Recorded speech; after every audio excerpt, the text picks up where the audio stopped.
What is up, ladies and gentlemen? How are you guys doing today? My name's Tyler, and I'm so excited to be getting the chance to talk to you guys about Google Classroom. This is Google Classroom Take 1, and I'm just pumped that ALA brought me on here. I am joined live by my co-host, Tammy. If you want to introduce yourself, tell them a little bit about yourself, and then we can get rolling. Sure. My name is Tammy Gilmore. I work with the Arkansas Literacy Association, and tonight is our big kickoff for our series of webinars. And please help me welcome Tyler Tarver of Tarver Academy. If you haven't checked out his website, you need to do so. So he has tons of free stuff just for you. So take it away, Mr. Tyler. You're awesome.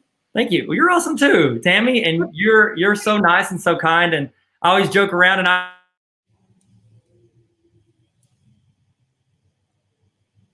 who messes up lesson plans, but you're not the kind of Tammy that messes up lesson plans. You're a Tammy that dominates and does well at everything. So thank you so much. Okay, so today we're talking about Google Classroom. If you would, please start off in the chat. Tell me where you are watching from. I would love to know what location you're tuning in from. And if you have anything, we always do this on Tea Time with Tyler. So tell us if you're drinking anything appropriate, of course, and tell us what it is in the chat.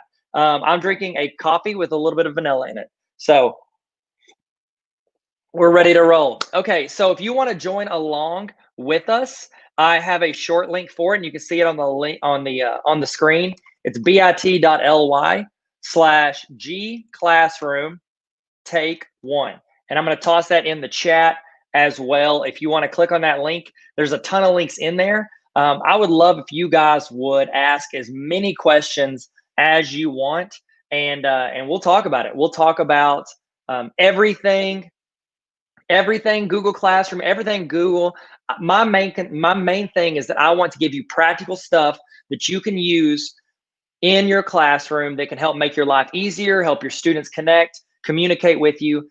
That's my goal, is to help you make your classroom better. And I think Google Classroom is great to do that.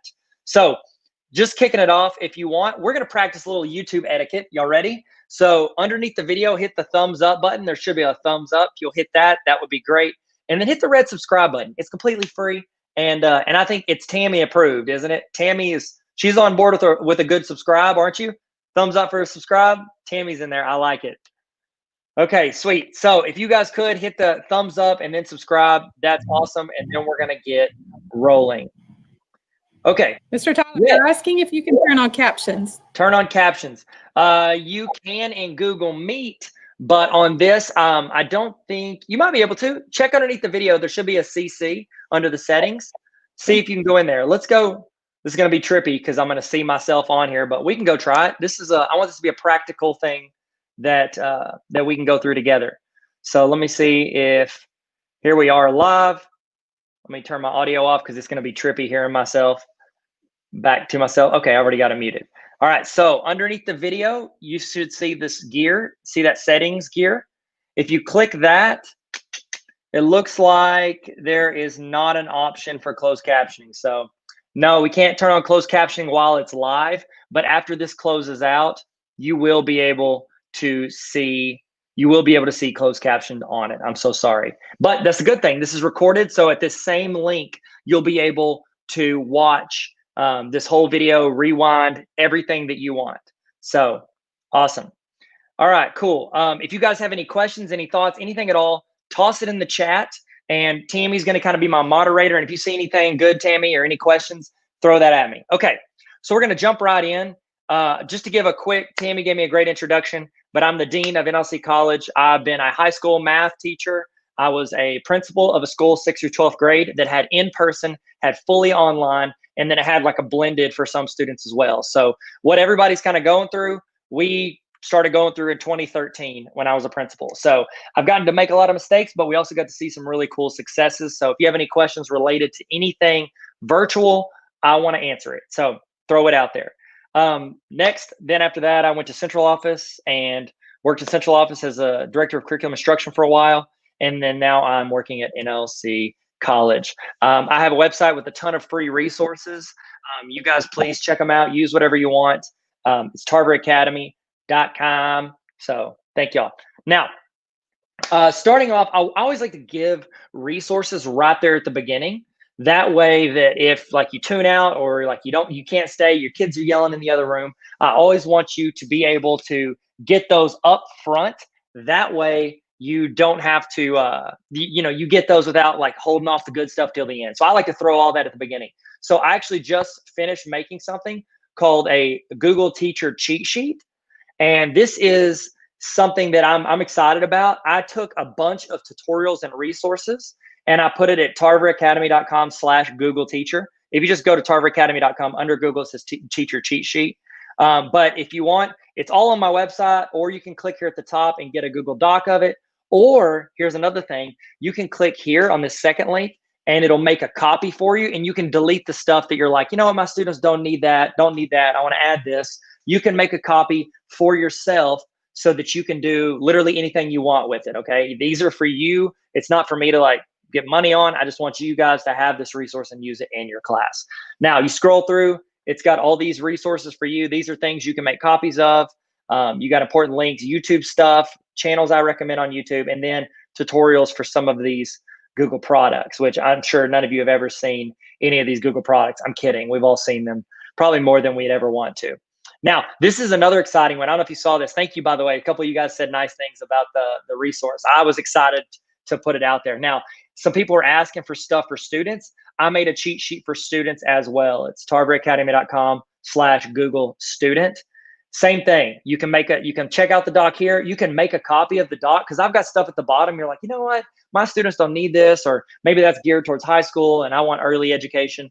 Then you can make a copy at this link here and then delete anything you don't want. This is stuff that I think students run into. So students, parents, anybody, you can give them a link to this and you can use it. So is it okay if I go ahead and show y'all a trick for Google Classroom?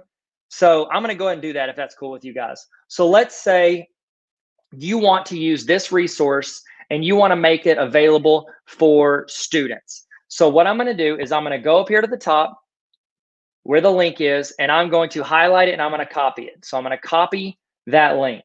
Now, I'm going to go into my class, which is History of Magic, of course, and then I'm going to go to Classwork. Now, a lot of people want to put this in the stream. The reason I don't like to put important resources or links in the stream is because it rolls out. It's like a Facebook wall. You know, after a while, it kind of fades off into the distance. I like to stick stuff under Classwork because I feel like it's easier to find later.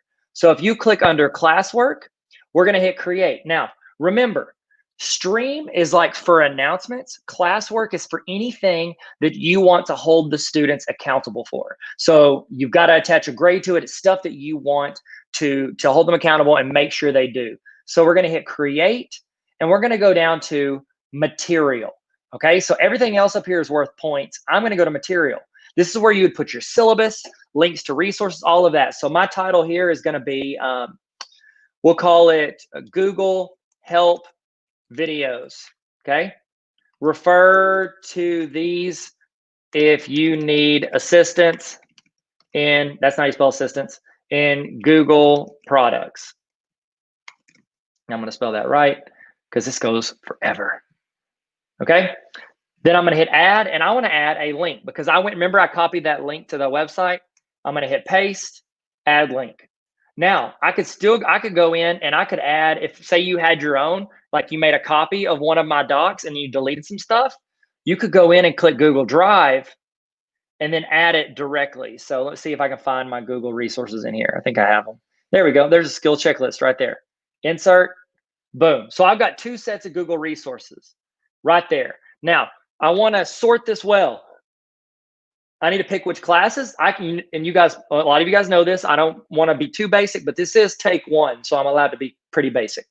Over here on the right, these are your settings. These are the things that you need to look at every time you post because you want to make sure that you get anything that you need in there. So we want to click on these classes. I want it to go to all my classes. Boom. So I can stick this, I can go ahead and you can build your resource list and send it to every class at the same time. Saves you a ton of time in here. So here we go. We're going to hit topic. Now, I'm going to tell y'all this. I've heard of 2 different ways that districts are organizing their topics. So the main 2 ways I've heard is 1, they'll organize it like this, like Bellringers, class materials, chapter 1, chapter 2, chapter 3, or some of them will do it by unit 1, unit 2, unit 3. I think that's a great way to do it. That's a great way to organize if it works for you in your district. Now, here's a cool one that I heard the other day. Some people are organizing them based on the week. So everything that happens in week 1, they're calling it week 1, and that's the topic. So they'll create a topic, they'll call it week 1, and then it'll go under that. Now, I would have to go to create topic. Oh, that's what I just did. So they'll do week 1. Now I'm going to just put this under, I'm going to create a topic called class resources. Okay, so it's good to go. Now I can hit post. So I've put this now into my Google Classroom. It's loading up, it's rolling in there, boom, just like that. So that's how you can add some of these resources to students. Now guys, I'm gonna give y'all some tips from somebody who's done like a lot of online learning and a lot of virtual stuff. You are going to get so many emails from students when you go virtual. If you have virtual students, you are going to have so many emails. It's because, here's why. Think of whenever you're in a classroom and one student raises their hand, you go over and you help them. You're talking to them and they're like, how do I do this? And you're like, well, you're going to do this, this, and this. And you think to yourself, you know what? Little Timmy is going to ask this question. I bet you everybody in this class is going to have this question whenever they get there. And so what you'll do is go, hey class, on number 7, this and this and this, and you explain it. Here's the deal. With virtual, you're essentially sending that assignment out to 30 to 150 different facilities, different buildings, where if you don't communicate it through email or through your Google Classroom, then they're not going to all hear it. So what I would recommend is find some of these resources, things that can save you time. And instead of helping students whenever they're like, how do I submit an assignment, or how do I attach something on there? You could just say, hey, check the Google Class resources, it's in there. And they can go, and then after they go through, as long as you show them an easy way to get to that resource, which you've just done, if you put it in materials, if you do that, it sends them through that little hallway of having to follow those procedures. And that way they build up that habit, and you're not always the resource for 100 people on the same question. So that's cool. In the chat, let me know, have you started putting Google Classroom resources in your Google Classroom yet? Let me know in the chat. I would love to hear what you're tossing in there. Okay, sweet. So let's keep rolling. Man, look at us. We're still in the resources part. I've got a ton more Google stuff right here. And then all those links are right there if you want them. Okay, so why even Google Classroom? Why has it become the platform that so many of us are moving into? So many of us are having to learn. Well, because it's integrated with Google. And so Google, the way they run all of their platforms, they make them all extremely user-friendly. And you guys know this. One of the fantastic things about Google is they don't make one way to do everything. They make 3 to 5 ways to do everything. That way, whatever route you go, you'll all end up at the same destination, as opposed to being like, no, you've got to remember the way we told you to do it. We got to put it in the way we told them to put it. So whenever you're using anything Google, think to yourself, what is the most logical sequence of steps I should take to do this? And that's probably how Google set up one avenue. So it's easy to use. Number 2, it's integrated with everything else you're using. Google, think of this, Google Forms, Sheets, Slides, Docs, you've got Drawings, you've got YouTube. All of these things are owned by Google. Therefore, they're going to make it integrate with everything they're doing. So every single program that Google has, they want it to integrate with them. And here's the cool thing. They're not like super specific on, well, if it's not from Google, we're not going to make it work. So you get frustrated and you only use our products. There's tons of companies that do that. The thing with Google is they want you to put your Microsoft Word files in. They want to be compatible with Keynote. Every single program they think you might use, they want you to easily incorporate that into their program. And then when you start sitting side by side, you're going to be like, wow, Google Docs is way better than Word, and you're going to start using it. So, third one, communication. They have tried their best at making communication easy and clear for students and teachers. Now, we're going to walk through some stuff here in a minute about how to communicate with students on specific assignments. But that's the thing. There are a couple ways to communicate either through email or directly through the private messages in Google Classroom. So they're trying to build communication in there, and they want that to be a seamless flow for you guys. So cool. So we're going to start. I'm going to start. This is take one. So I'm going to start at the beginning, but I'm going to roll into some resources that hopefully you haven't used yet, so that you guys can feel comfortable in these programs. So here we go. I got a couple comments. Joey said use that stuff last year. Some people have said they haven't put the stuff in yet, but they're about to. Got a Kate is teaching 5th grade literacy, and you're making topics by weeks. Good or bad idea? I think it's a good idea, honestly.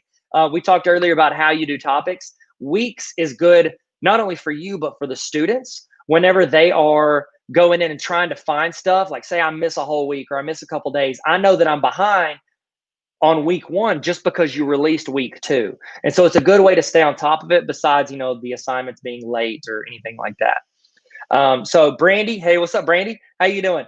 You got your syllabus and week 1 stuff. You're ready to go. And that's the great thing too, guys.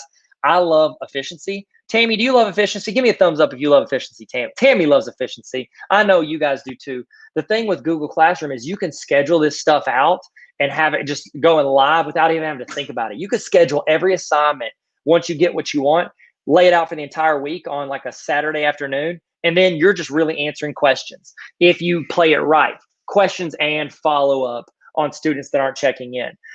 So a lot of you guys have tossed stuff in there already. Let's see. Michelle said that they post assignments scheduled for after the synchronous time. Is there a way to post it to all your classes, but with a different schedule for each class, or does it only post at one time? No, Michelle, you can actually schedule all of those things to stagger. You just can't select all the classes at once. And I'm going to show you an easy way to do that whenever we get into the Bellringers. So if I don't, let me know. Tammy asked a good question. Thoughts on adding parents in Google Classroom? I definitely think you should. Do you guys add them, Tammy, at your district? You add them in there? Okay, great. Well, I definitely think you should invite your guardians. Now, that is something your admin at your district has to turn on, but once they do, it is so easy for parents to see grades, missing assignments, all of that from their phones. I highly recommend it. Tammy, if you want, I'm about to roll into Google Classroom and show around. So if you want to post this in like the AMI for teachers and let people know so they can jump in, that would be cool. But no pressure, Tammy. You live your life. I'm not your boss. You do anything you want. Tammy, you're in charge of everything ever.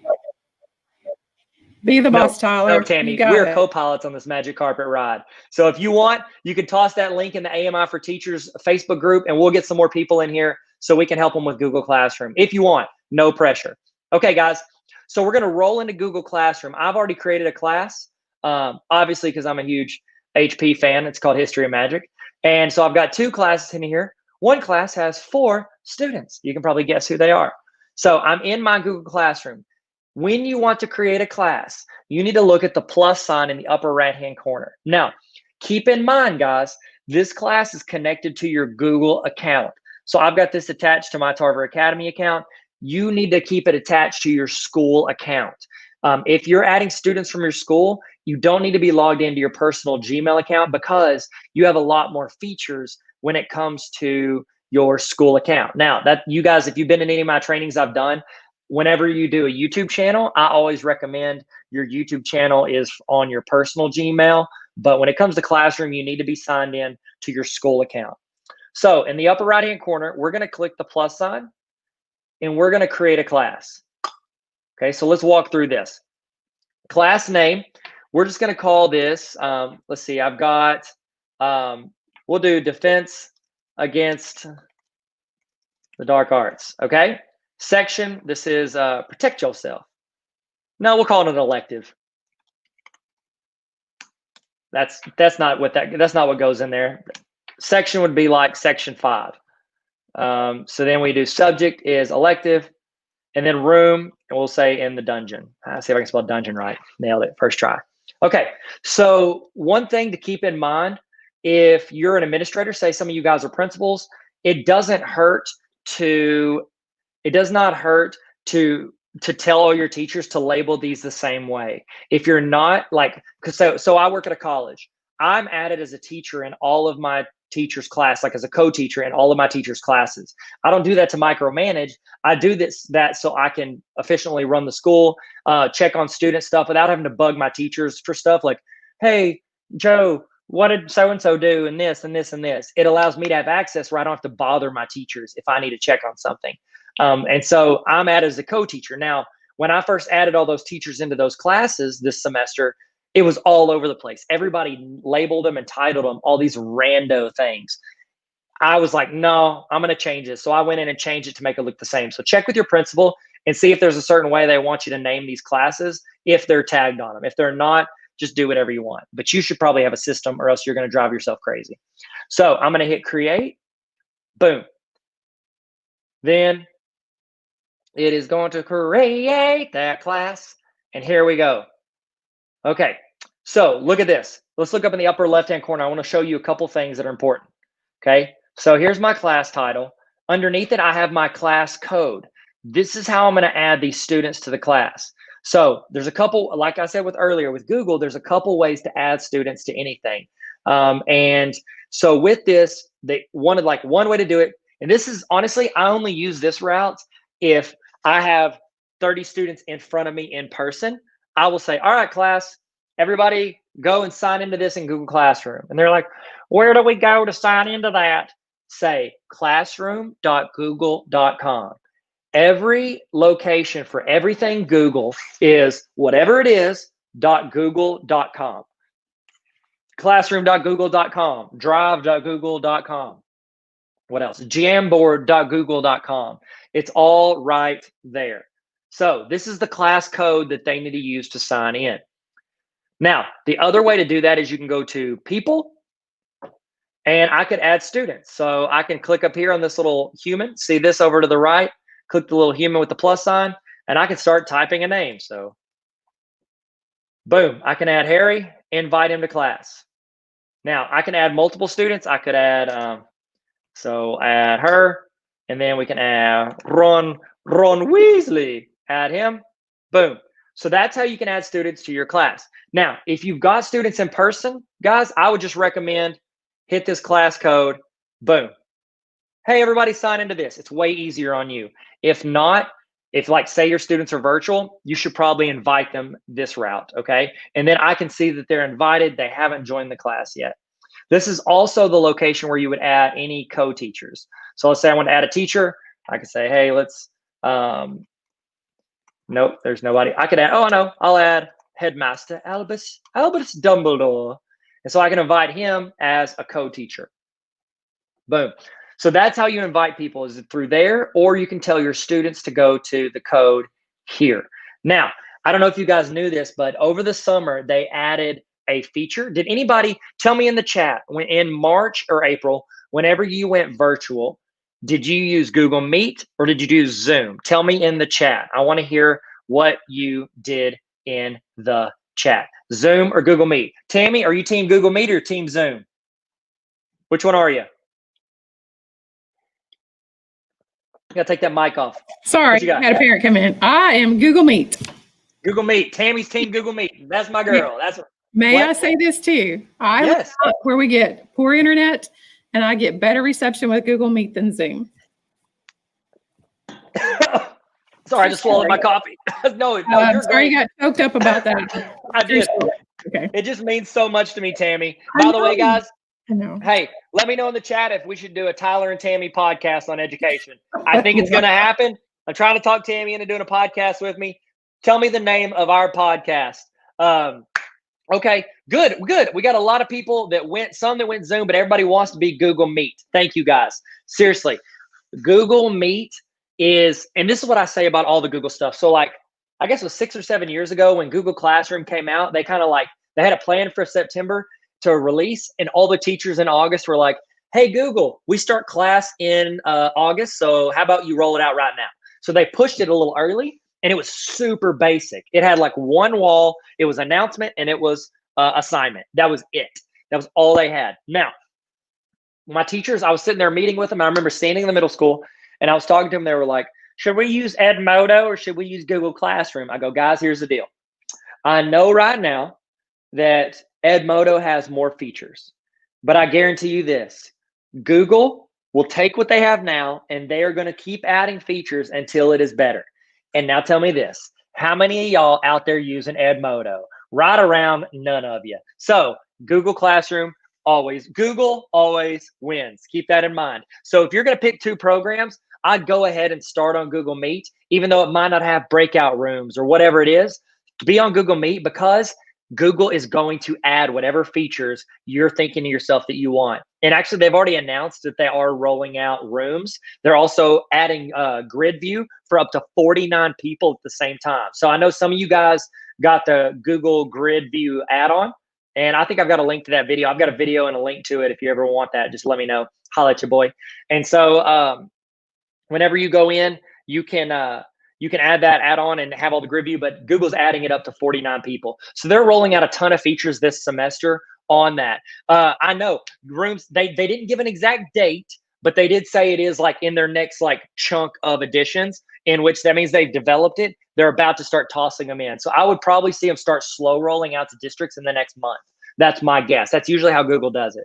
But I can show you a workaround for Google Meet to create rooms here in a little bit, okay?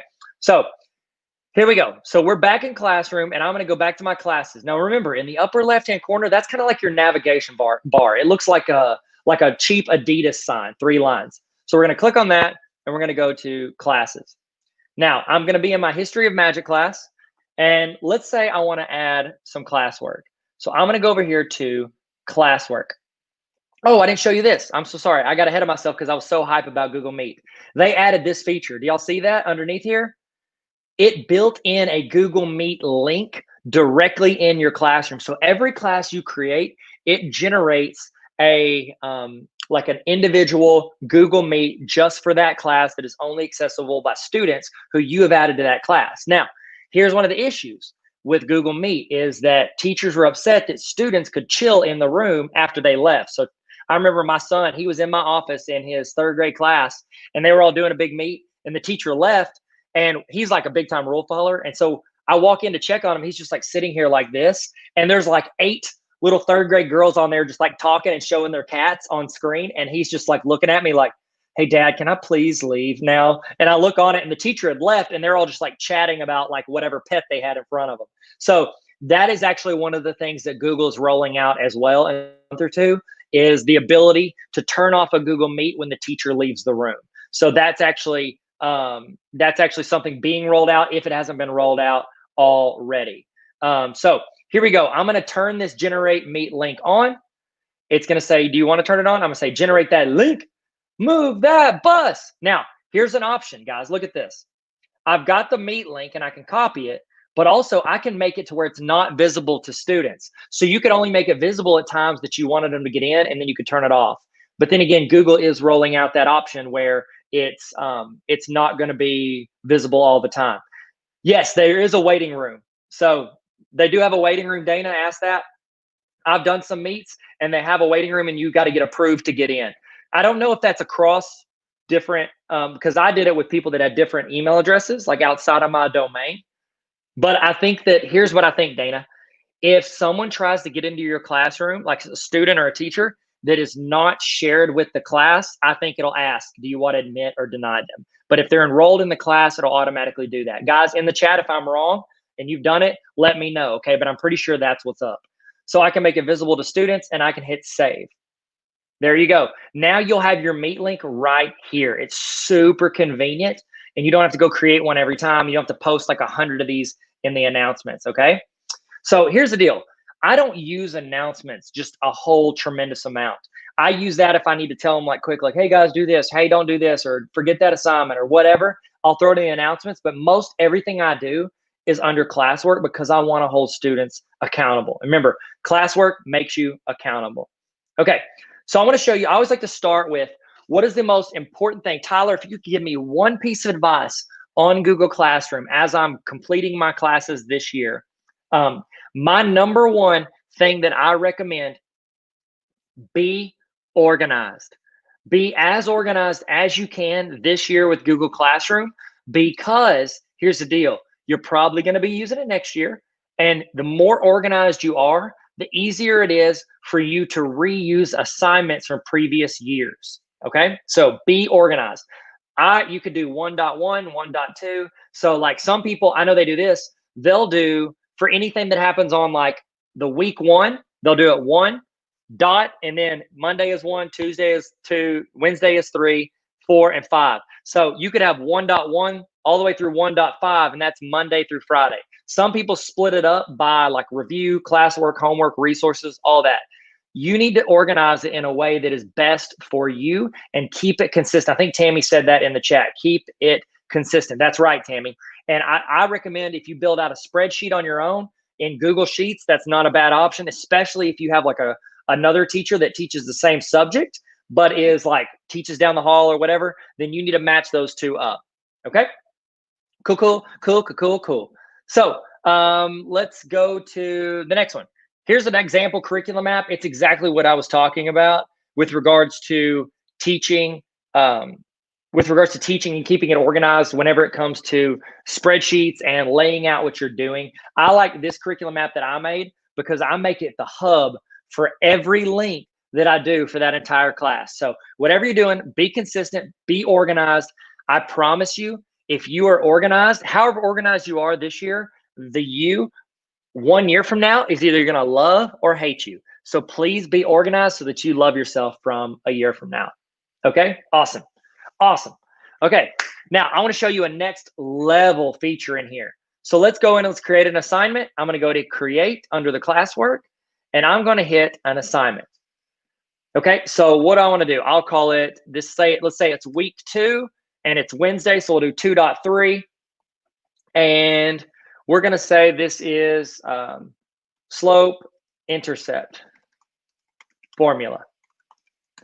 Now, guys, whenever you are giving instructions, do not give like one sentence, like, hey guys, complete the work and turn it in on time. Don't say stuff like that. The trick with doing stuff through a virtual environment is you have to be super clear, super procedural, and super organized in how you tell students what's expected of them. In my research that I've done based on different research studies, the top 2 reasons students disconnect with online videos and online assignments is they're confused about what's happening, or they don't see how it applies to them. So anytime you assign something, anytime you're talking about an assignment, in the back of your mind, you should think, can they be confused by this on what's expected of them? And do they see how it applies to them? Keep those 2 in mind. So here's what I would say. Number 1, I want you to watch the video. 2, take notes on a regular piece of paper. 3, that's a skipped one. I know my numbers, I promise. 3, let's say you need to submit answers on the attached Google Doc. 4 is submit the assignment. I know it sounds basic, but how many of you guys in March, April, and May got like 400 students emailing you their assignment? You've got to reply and say, no ma'am, no sir, I need you to submit this through Google Classroom. Do not accept email work, okay? That's like a student, like if you're like, all right guys, turn your papers into the folder, and the kid just like throws it on the ground. They're like, you pick it up, teacher, okay? So you've got to reply back and say, make sure you submit it. And you could even send a link, say, here's a link to a video on how to submit assignments, which I have a video on. Okay, so I want to hit add. Now, I want to add the YouTube video because I said watch the video. So I'm going to add a YouTube video. Let's say this is slope intercept form. Let's grab a video. We're going to take Tyler's video. Okay, let's make sure I've covered. I always like to go back through my numbers. Watch the video. Got that on there. Take notes on a regular piece of paper. That's them doing this. 2, that's 3 is submit answer on the attached Google Doc. That means I need to attach a Google Doc because I told them I would.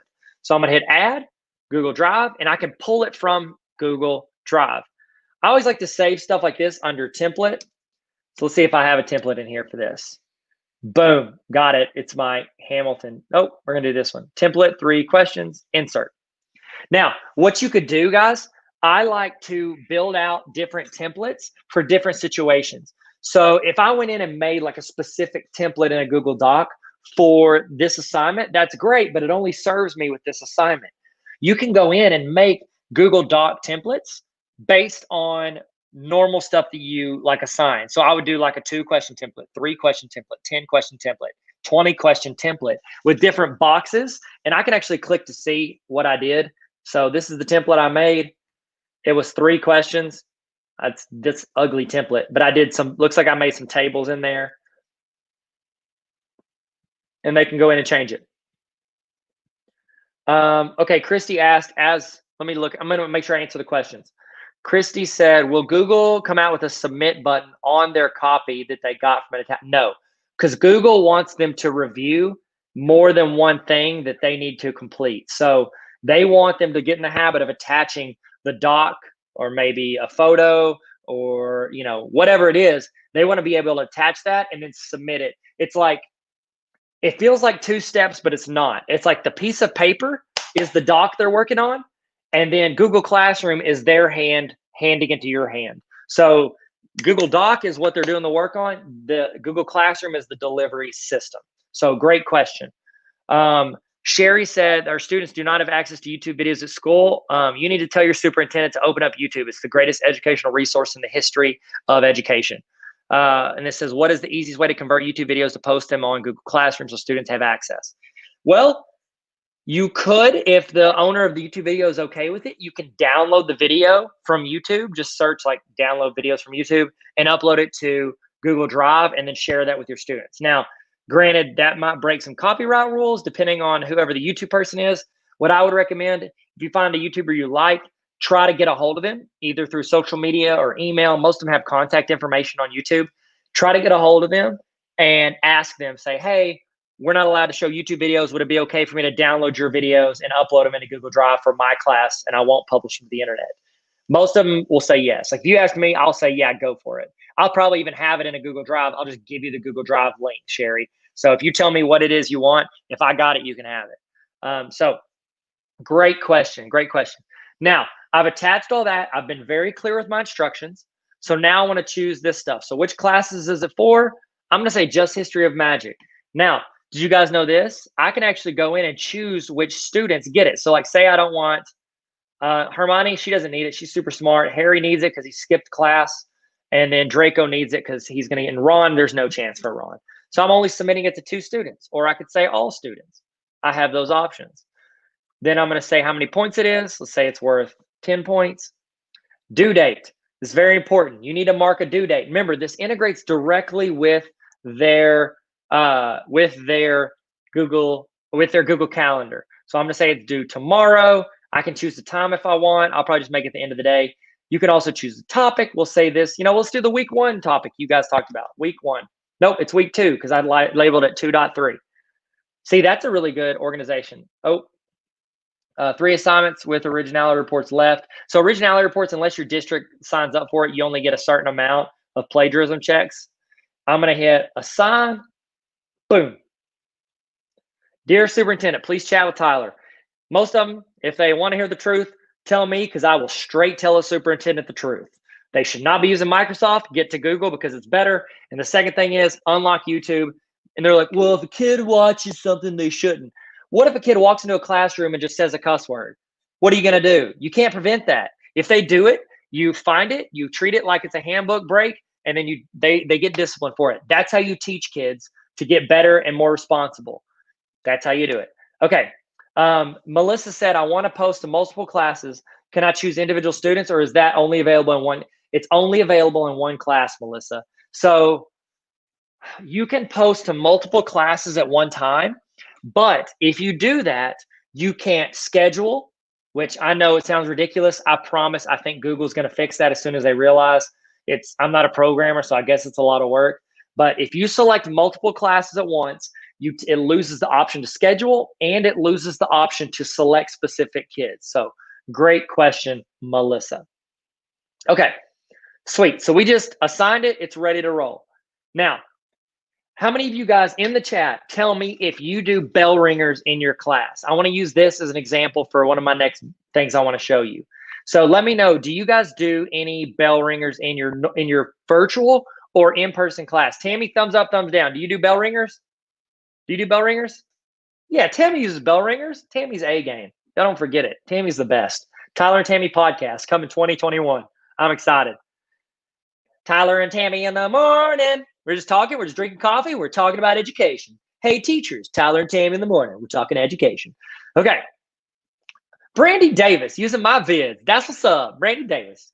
Brandy's a legit good teacher. I used to work with Brandy. She's awesome. So a couple of you guys do them. A couple of you guys don't.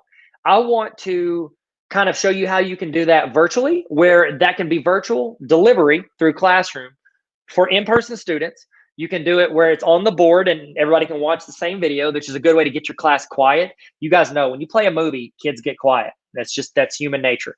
So, Tammy, Tammy's saying, tell them about make a copy for every student. Yes, I'm ridiculous. I'm so sorry. But I'm going to show you Bellringers right after this. So let's say the title is 3.1, Pizza Hands. I don't know why. I just think it's funny. Instructions are more specific than this. Sorry, it's not a good example. Now I need to add. I'm going to add a template because I want to show you this feature. And this feature, guys, this feature straight up is a game changer. Watch this. So I'm going to pick a Google Doc. Boom. Insert. Here we go. Now, I've got this. This is what Tammy just called me out for in the comments because I straight forgot, and that's on me, Tammy. 10 points to Tammy and Ravenclaw. Or you Gryffindor, Tammy. You let me know. Let me know in the chat, which house are you in? If this is our fake school we just made. Might as well use all the fake houses. So which house are you in? Now, this is a game changer. You ready? I've got that template that I just assigned. Now, you see this right here? I want to click this drop down and have 3 options. Students can view the file. That means that everybody can look at it, but they can't touch. Okay, so it's like if I'm doing a Google slide presentation and I want every student to be able to look at it and I want them to be able to view it, but I don't want them to mess up my slideshow. They can look at it. That students can view file. The second one, students can edit file. This is good if you, like say you assign, you have 30 students, you say, okay, we're going to split up into 5 groups of 6. And then those 5 groups are going to collaborate on a Google slide and they're going to build one huge Google slide. That's where you would say students can edit file because they can all edit the same file. This last one is a game changer. Make a copy for each student. Whenever you do this, what it does is, so right now I think I have 4 students in this class, 5 students, 4 or 5 students in this class. When I select make a copy for each student, it is going to take that template, copy it, and deliver it for every single student in the class in a way that I can access it before they ever even submit it. Yeah, guys, this is incredible. So it's going to create those copies. It's going to title them and label them. Tammy, what do you got?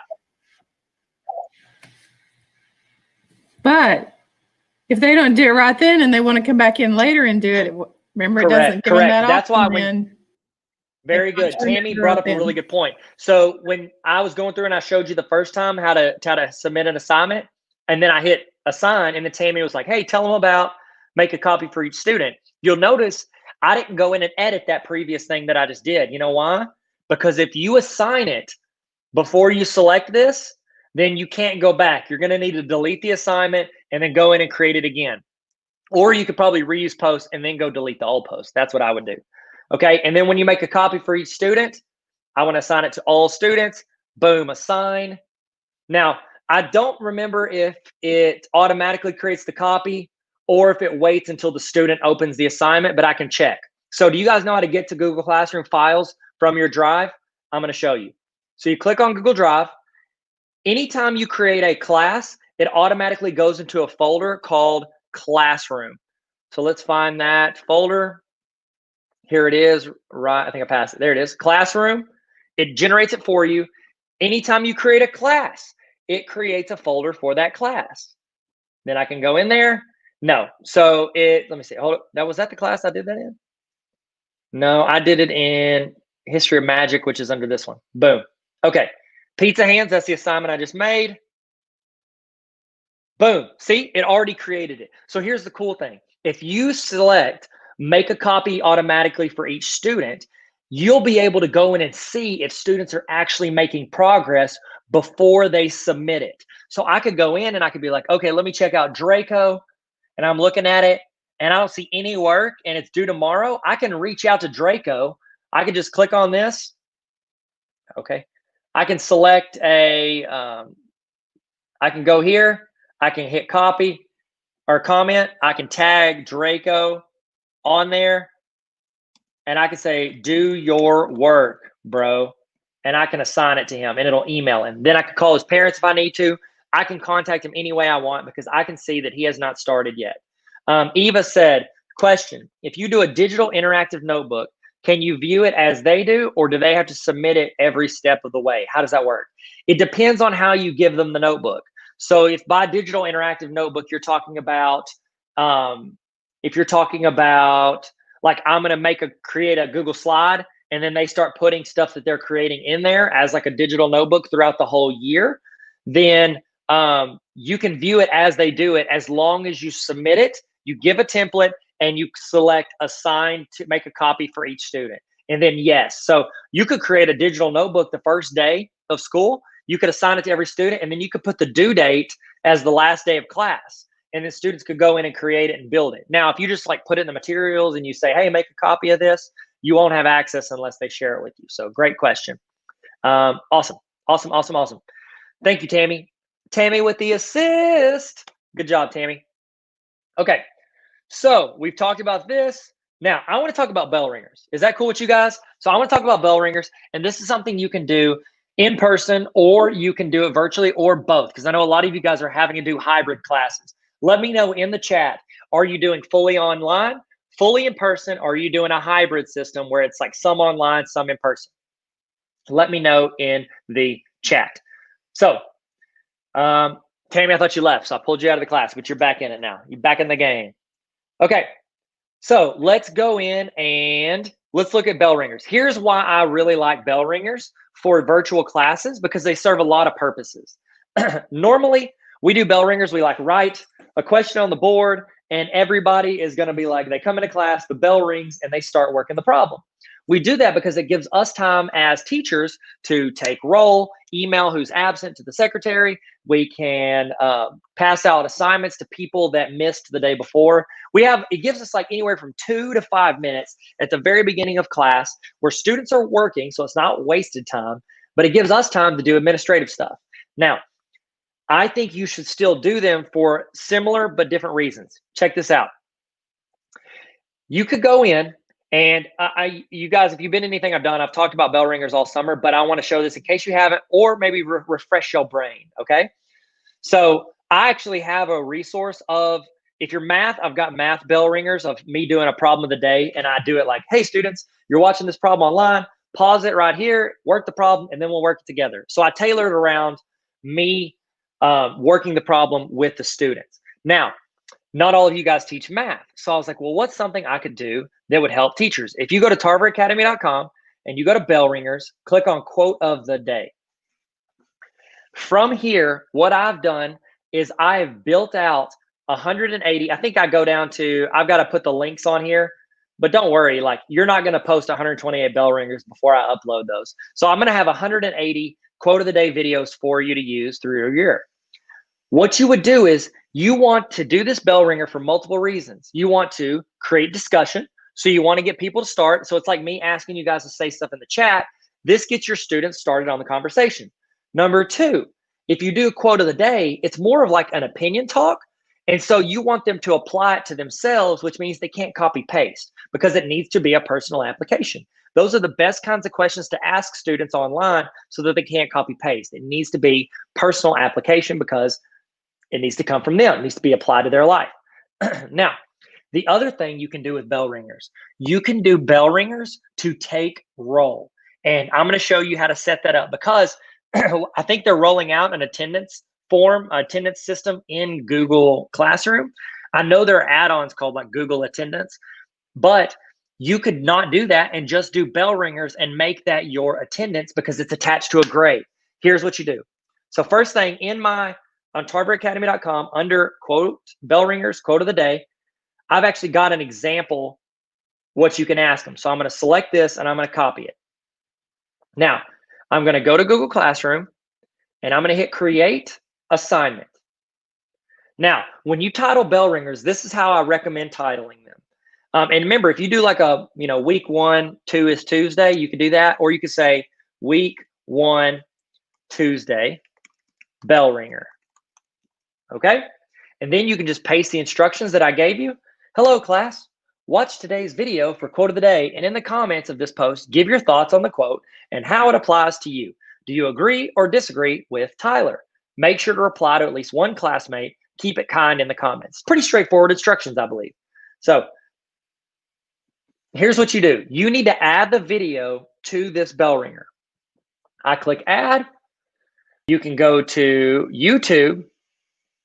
Now, you could video search and you could go Tarver quote and do this. Here's why I don't recommend that. For me or for any video you use, after about a month or two of this, you're going to forget what video you've used and what you haven't used. So I go to URL and then you go to this link. I try to keep it as organized as possible. All you have to do is right click on this link. So I'm going to take this link right here. I'm going to right click on it. I'm going to hit copy link address. Then I'm going to go back to my classroom and I'm going to paste that link. There we go. Now, what I've done is I've assigned a video. It's me saying, hey guys, here's quote of the day, blah, blah, blah. Give your thoughts on it in the comments. I address it like it's being posted in Google Classroom. That's how I wanted to do these quote of the days. Then they know their instructions. You can choose all the classes at once. We're not. We're going to schedule, and I'm going to show you an easy way to do all your classes after that. I'm going to go to points. Let's make it worth 5 points.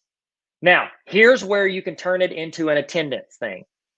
Go to the due date and time. Let's say I want to do tomorrow. No, I said Tuesday. So I'm going to go to Tuesday. If class starts at 9 o'clock, I want to make this due at 9:10 a.m. So there's only a 10-minute window when students can go in and submit this and still be on time. I'll pick the topic is bell ringers. Now, I know that it's due at 9:10, so that means I need to schedule it for 9 a.m. So I'm going to go up here. I'm going to go to schedule. I'm going to pick that Tuesday, and I'm going to say 9 a.m.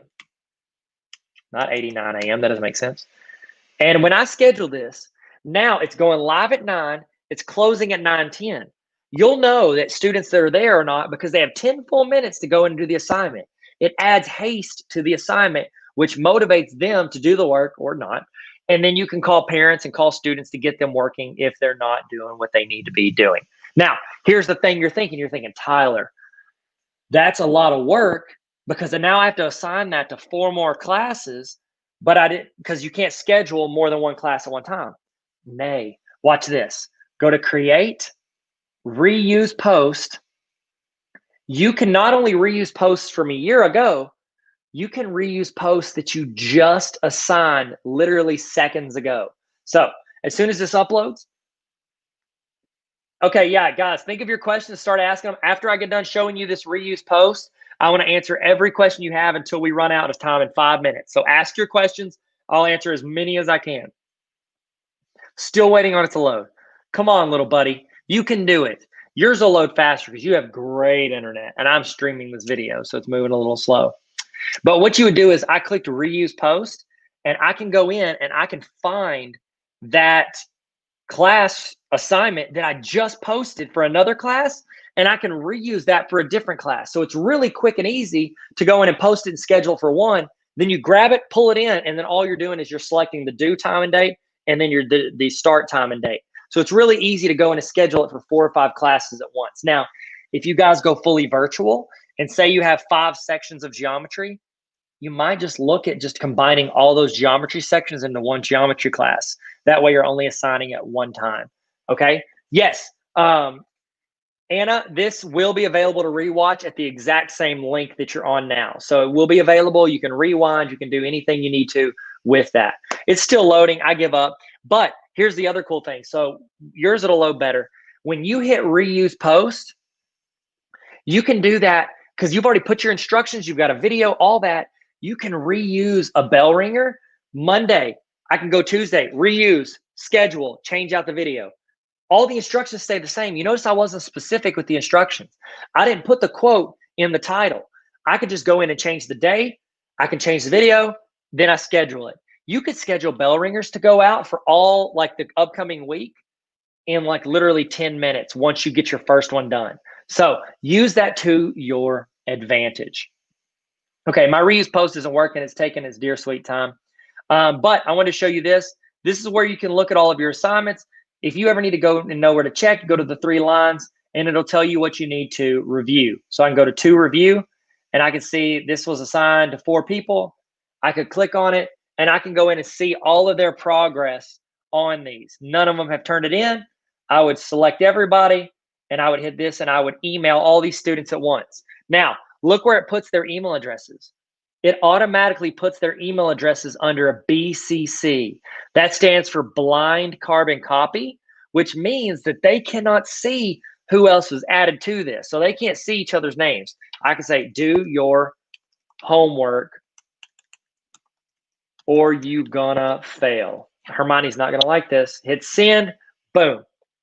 I just quickly communicated with all of those students at one time. Tammy, how you doing, girl? You doing all right? You tired of hearing my voice? No, sir. You're doing awesome. You're doing awesome too. And watch you. So you're doing great. Is there any questions you want me to answer?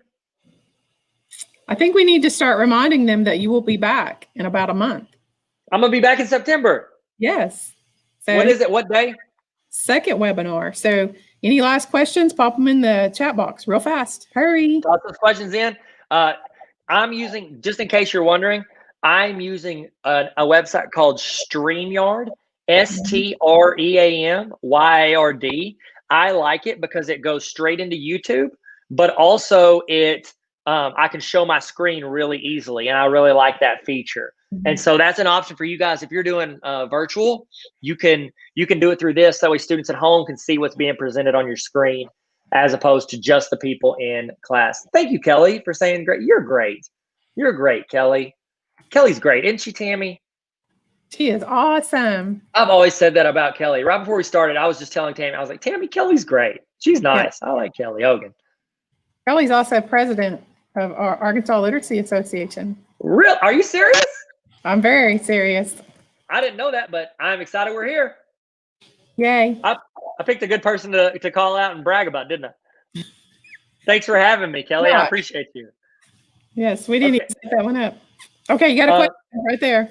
Okay, it says, is email to all students available in personal Gmail account? Now, it is if you create a classroom with a personal Gmail and add their personal Gmails. Here's what I recommend for that. What you should do is you gather their personal Gmail accounts in a Google form, and it'll populate into a spreadsheet. And then you can just go in and highlight all of those email addresses, copy, and then you can paste those directly into an email header. And so it saves you a lot of time. So I would highly recommend getting their personal emails that first day, but also you need to start telling your students to check their school emails because it's going to be the main way you communicate. So thank you, Sherry. I've been posting videos on TikTok a lot lately, like Google tutorials and stuff. I appreciate you, Sherry, watching those. Thank you so much. Glad you guys learned something. I hope you can use some of these resources. If you need any of those, let me know. Also, Tammy, is it okay if I tell them about that phone number where they can get resources?